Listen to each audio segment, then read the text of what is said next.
Assalamualaikum warahmatullahi wabarakatuh. Selamat pagi. Kembali lagi pada kuliah paleontologi. Pada pertemuan hari ini, kita akan membahas mengenai Kingdom Animalia dan dari filum Porifera ataupun Archaeochyta.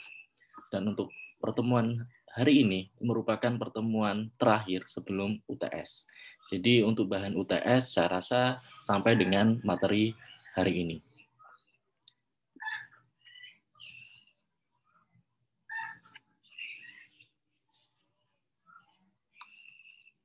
Kemudian untuk Kingdom Animalia itu merupakan suatu kelompok organisme yang sangat besar yang disusun oleh banyak sel. Dari kingdom tersebut akan ada kelompok, mungkin ada 3 kelompok, yaitu parazoa, eumetazoa, dan metazoa. Dan juga akan dibagi menjadi 13 filum. Kelompok yang pertama adalah kelompok parazoa. Kelompok ini merupakan organisme yang memiliki organ tubuh lunak yang akan berubah keras ketika dia sudah mati. Dan parazoa ini tersusun lebih dari satu sel yang mempunyai fungsi sendiri-sendiri. Kemudian dari parazoa ini nantinya akan terbagi menjadi 2 filum, yaitu Porifera dan Archaeochyta. Untuk filum Porifera itu merupakan organisme yang tubuhnya memiliki pori-pori atau yang memiliki ostia. Pori-pori ini berfungsi untuk menyerap makanan. Tubuhnya juga disusun oleh rangka yang disebut oleh spikula.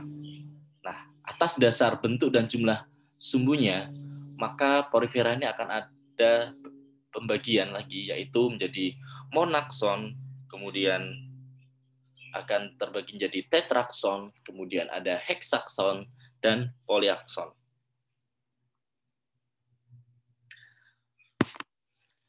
Bentuk arsitektur tubuhnya dipengaruhi oleh sistem kanal, jadi akan ada semacam saluran, di mana di sini akan ada pembagian lagi, yaitu askonoid, kemudian ada sikonoid, dan leukonoid. Walaupun sangat berbeda, porifera atau mungkin yang disebut dengan hewan spons ini termasuk ke dalam kelompok binatang karena multiseluler. Kemudian juga dia adalah heterotrof, tidak punya dinding sel, kemudian dia menghasilkan sel sperma. Tapi tidak seperti hewan lainnya, mereka tidak mempunyai jaringan dan organ, serta tidak punya kesimetrisan tubuh. Mereka juga beradaptasi dengan bentuk tubuh yang memungkinkan air masuk lewat dari pori-pori dan zat makanan yang mengendap. Kemudian air keluar bersama limbah lewat osculum di bagian atas mirip cerobong asap. Spons ini memiliki rangka dalam dari spongin dan spikula. Semua spons adalah makhluk air yang tidak berpindah tempat atau sesil.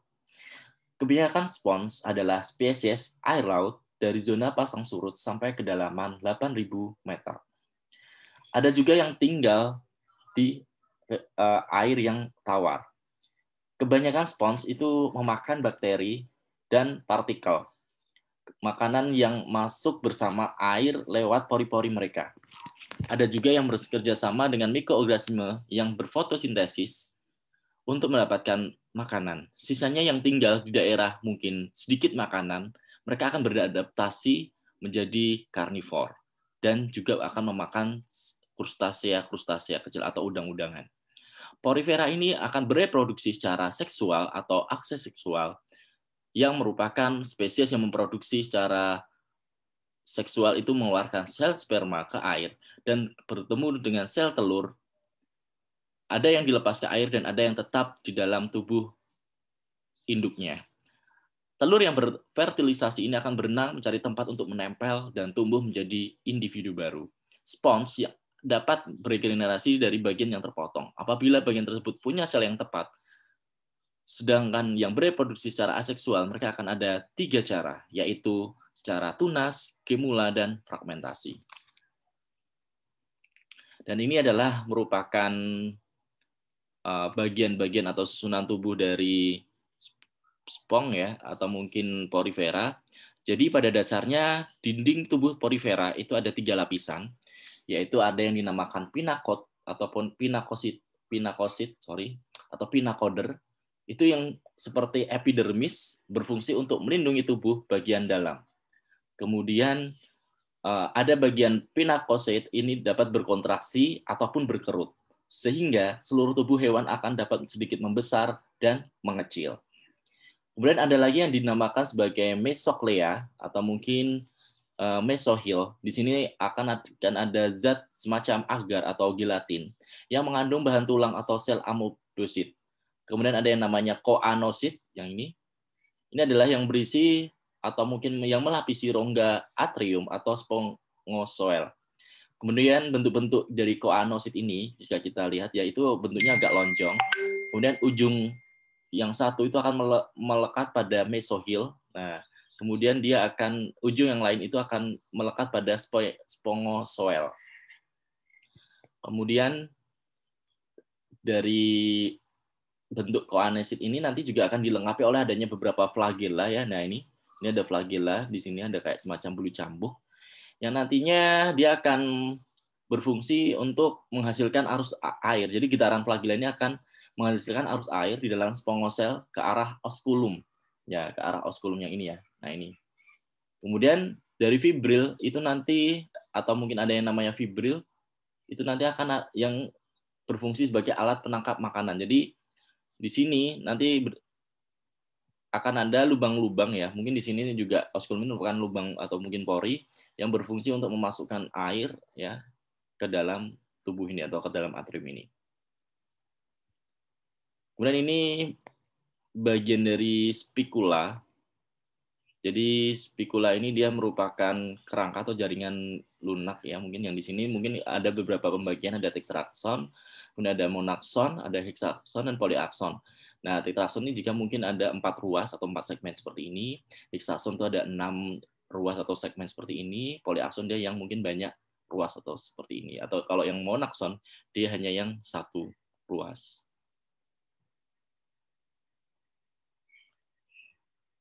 Ini ya gambaran yang mungkin lebih jelas lagi untuk spicula.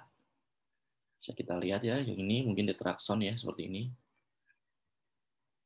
Nah, kemudian ini untuk bentuk-bentuk tubuhnya ya, itu ada yang askon. Jadi tubuh dari porifera itu ada 3 secara garis besar mungkin. Ada yang askonoid, sikonoid, dan leukonoid. Nah, di sini untuk askonoid ya bisa kita lihat ini ya. Ini adalah merupakan bentuk yang paling sederhana yang merupakan atau mungkin menyerupai bentuk vas ya. Kemudian di sini spongosolnya itu berbentuk batang yang dilapisi oleh koanosit, tetapi flagellanya atau bulu cambunya itu tidak mampu mendorong air untuk keluar. Sehingga aliran air yang dia serap atau mungkin yang berisi makanan dan oksigen itu akan menjadi lambat pergerakannya.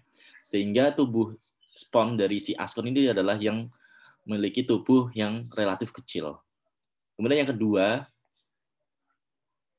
ini adalah yang tipe sikonoid. Jadi kelemahan dari askon ini akan mungkin diimprove atau diperbaiki ya oleh yang namanya tipe sikonoid, di mana dinding dari sikonoid ini adalah yang melipat secara horizontal. Nah, ini dia melipat seperti ini ya. Kemudian dia akan membentuk saluran berflagela atau berbulu cambuk yang dilapisi oleh koanosit dan lipatan luar sebagai saluran masuk sebagai osteum. Kemudian lipatan ini akan memperlebar ruang dalam, jadi dia mungkin fleksibel ya, seperti itu bisa melebar, bisa menyempit. Di situ nanti akan meningkatkan jumlah sel koanosit, karena sel koanosit ini yang agak lebih banyak mungkin dari yang dimiliki oleh tipe askon. Sehingga aliran air di sini jauh lebih cepat daripada yang tipe askon. Dan spons ini juga dapat tumbuh agak lebih besar dari tipe yang askon. Kemudian yang ketiga itu ada yang leukon. Nah, tipe leukon ini ya, dia yang lebih kompleks atau yang mengisi hampir seluruh rongga spons ini dengan adanya mesohil tadi. Nah, kemudian di dalam mesohil ini terdapat rongga-rongga kecil berlapis sel koanosit dan berflagella. Kemudian di sini rongga-rongga yang ada di sini nih, dia disambung oleh saluran-saluran kecil nih kalau kita lihat ya. Nah, di sini nantinya saluran ini akan menyambung ya dengan osteum, didorong oleh sel koanosit di dalam rongga ini, kemudian dia langsung keluar ke osculum.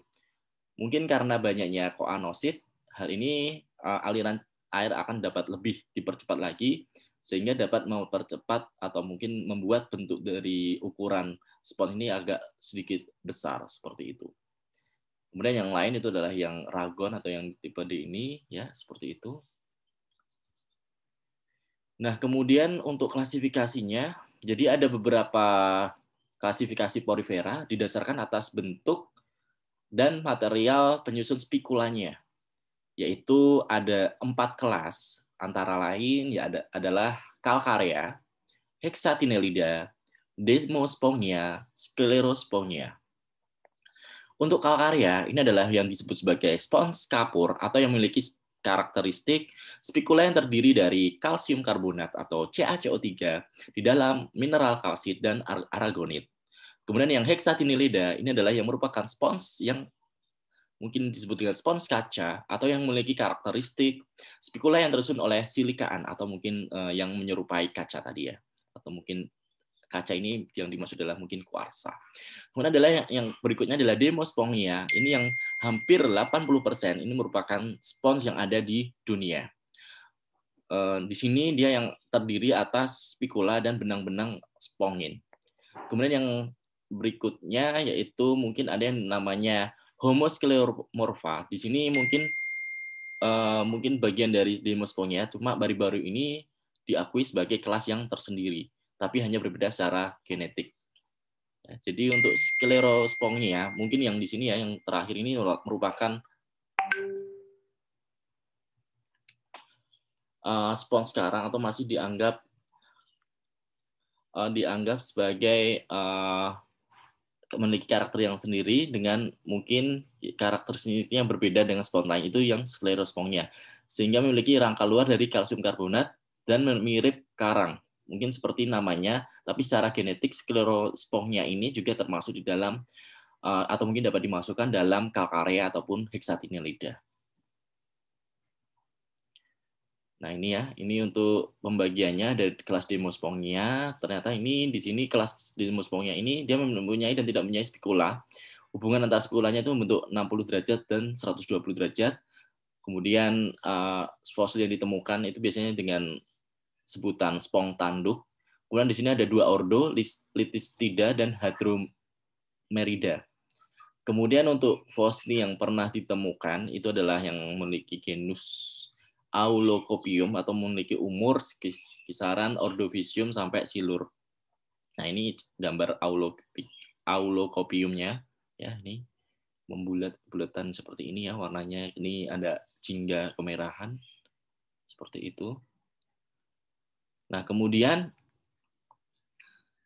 di sini ada kelas Hexatinellida. Di sini dia yang memiliki spikula berbentuk heksagon, kemudian tersusun oleh atas asam silikaan. Kemudian terdapat 3 ordo, Lysakida, Dictyoida, Ligniskida. Fosil yang pernah ditemukan adalah yang memiliki jenis atau genus Caelopithecium atau di umur kapur atas. Ya, ini mungkin salah satu contoh dari organisme Hexatinellida ya. Dia memiliki ruas yang heksa itu adalah 6 ya, 6 ruas segmen seperti ini. Kemudian ini mungkin bisa kita lihat ya. Karena dia spons, maka dia banyak pori-porinya atau rongga-rongga sebagai saluran-salurannya seperti itu. Kemudian yang terakhir adalah kelas Calcarea atau Calcispongia. Di sini ini merupakan organisme yang memiliki spikula tersusun oleh calcareous yang berupa kalsit, aragonit, dan sedikit mengandung magnesium karbonat. Kemudian tipe saluran pada Calcarea ini dia ada yang askonoid, sikonoid, dan leukonoid. Kemudian Calcarea yang ini dia juga hidup di daerah perairan dangkal atau mungkin laut dangkal, sekitar neritik ya, mungkin kisaran 0 sampai 20 atau mungkin sampai 100 meter, sampai zona pasang surut. Jadi dia yang mungkin mendekati ke arah daratan. Kemudian di sini Calcarea ini dia terdiri atas 2 ordo, yaitu Paretronida dan Thalamida. Fosil yang pernah diketemukan itu adalah yang memiliki jenis Enaulofonia atau di umur juna sampai kapur, dan Polytolosia atau yang berumur Trias. Nah, ini kenampakan dari Enaulofungia ya, seperti ini ya. Nah, bisa kita lihat kenampakannya. Kemudian untuk kelas berikutnya adalah Sclerospongia. Jadi untuk Sclerospongia ini dia yang memiliki spikula berbentuk seperti jarum untuk spikulanya atau pin sebutannya. Kemudian kanal atau salurannya atau mungkin bagian dari tubuhnya itu dia memiliki bentuk seperti bintang ya, atau mungkin yang disebut sebagai Asterorhizae. Terdiri atas 4 ordo yaitu Ceratoporellida, Tabulosponida, Saithetida, dan Muranida. Fosil yang pernah diketemukan itu adalah yang jenisnya Acanthosaetetes, itu yang berumur kampur sampai Risen atau mungkin sampai sekarang. Nah, ini kenampakan dari Acanthosaetetes ya. Bisa dilihat ya seperti apa di sini dia memanjang ya, mungkin ada bagian-bagian yang mungkin seperti ini, ada yang bagian gelap sama abu-abu ini. Mungkin yang abu-abu ini adalah bagian-bagian dari rongga tubuhnya atau mungkin bagian hitam ya, seperti itu. Kemudian kita lanjut ke film selanjutnya, setelah dari Porifera kita ke Archaeocyata. Nah, Archaeocyata atau mungkin di sini merupakan bentuk peralihan dari adanya Porifera dan Coelenterata. Jadi di sini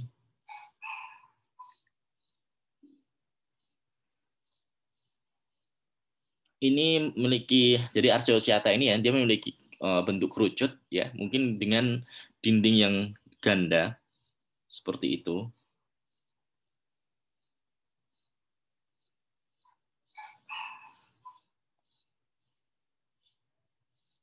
Dan di sini dia terdapat septa ya, atau mungkin ruas-ruas di antara dinding dalam dan dinding luar ya, atau yang disebut dengan parietes. Terdapat 2 kelas yaitu yang memiliki jenis reguler dan irreguler. Nah, Archaeocyata ini dia dipercaya atau mungkin dia mulai hidup di periode Kambrium, atau mungkin di sini dia pernah ditemukan di daerah Siberia Timur, tempat mereka pertama kali ditemukan ya, seperti itu. Dan di sini dia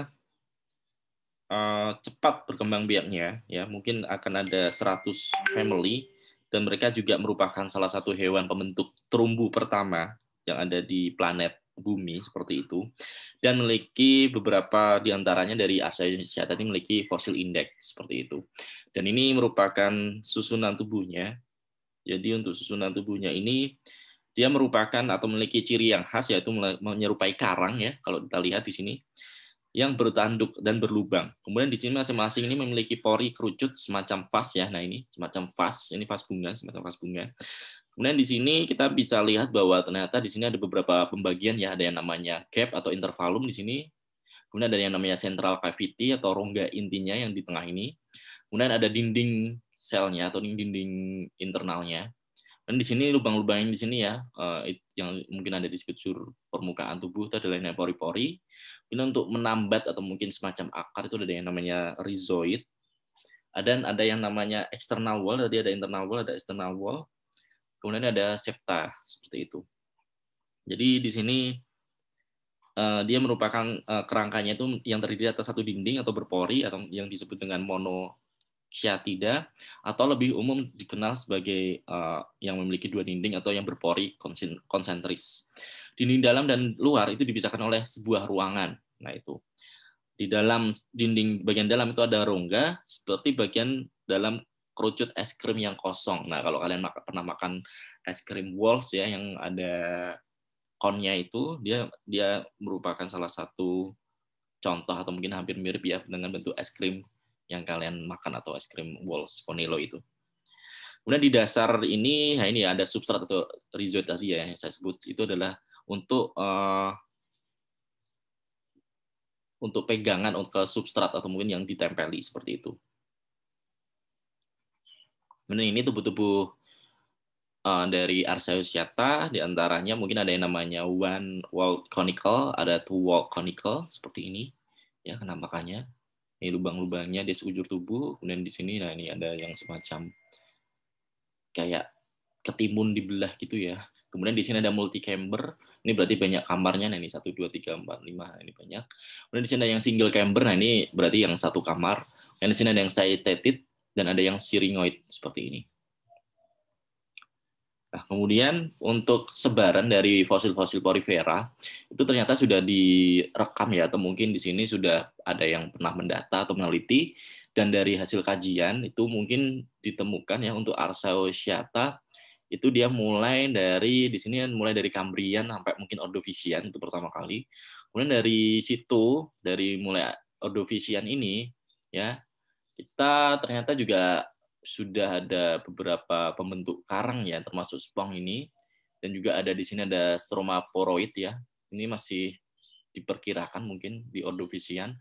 Kemudian untuk Kambrian itu juga ternyata sudah ada Demospongnia tadi, ya, dia mulai berkembang di sini. Juga ada Sphinxozoan, ya.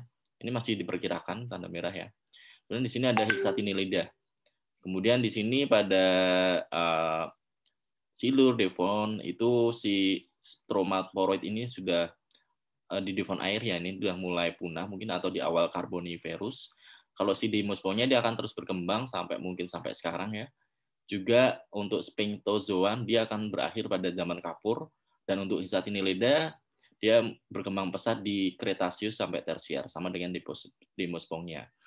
Dan untuk di sini ini taksa yang lain ternyata juga berkembang ya untuk pembentuk karang atau reef bouldernya. Ini mulai dari Permian sampai ke Cretaceous dia mulai banyak berkembang dan ke Tersier. Nah, ini akan ada tugas yang akan saya berikan untuk kalian bisa pelajari. Kemudian kalian akan kumpul maksimal di saat UTS, atau mungkin bisa dikumpul pada saat bersamaan dengan kalian menjawab soal UTS. Ya, jadi ada 4 soal ini. Yang pertama ada apa dan kapan organisme tertua mulai muncul di bumi. Kemudian yang kedua adalah apa perbedaan antara prokariota dan eukariota. Dan yang ketiga adalah bagaimana cara mengidentifikasi porifera dan archaeocyata. Dan yang keempat adalah mengapa filum Archaeocyata disebut sebagai filum transisi antara porifera dan Zeolenterata. Silakan ini nanti dikumpulkan pada saat UTS, mungkin di Elinas atau di email saya. Kemudian untuk yang ditulis di kolom komentar YouTube itu adalah kalau kalian pernah nonton film SpongeBob, apa atau mungkin termasuk jenis atau mungkin film apa SpongeBob itu. Ya, jadi SpongeBob itu termasuk film apa? Jadi saya menjelasin dari yang tadi awal itu mungkin ada yang termasuk dalam kategorinya si SpongeBob ini. Silahkan dijawab di kolom komentar atau mungkin di kolom YouTube ya. Seperti itu untuk sekalian untuk presensi kalian. Terima kasih. Selamat siang. Saya akhiri kuliah ini. Wassalamualaikum warahmatullahi wabarakatuh.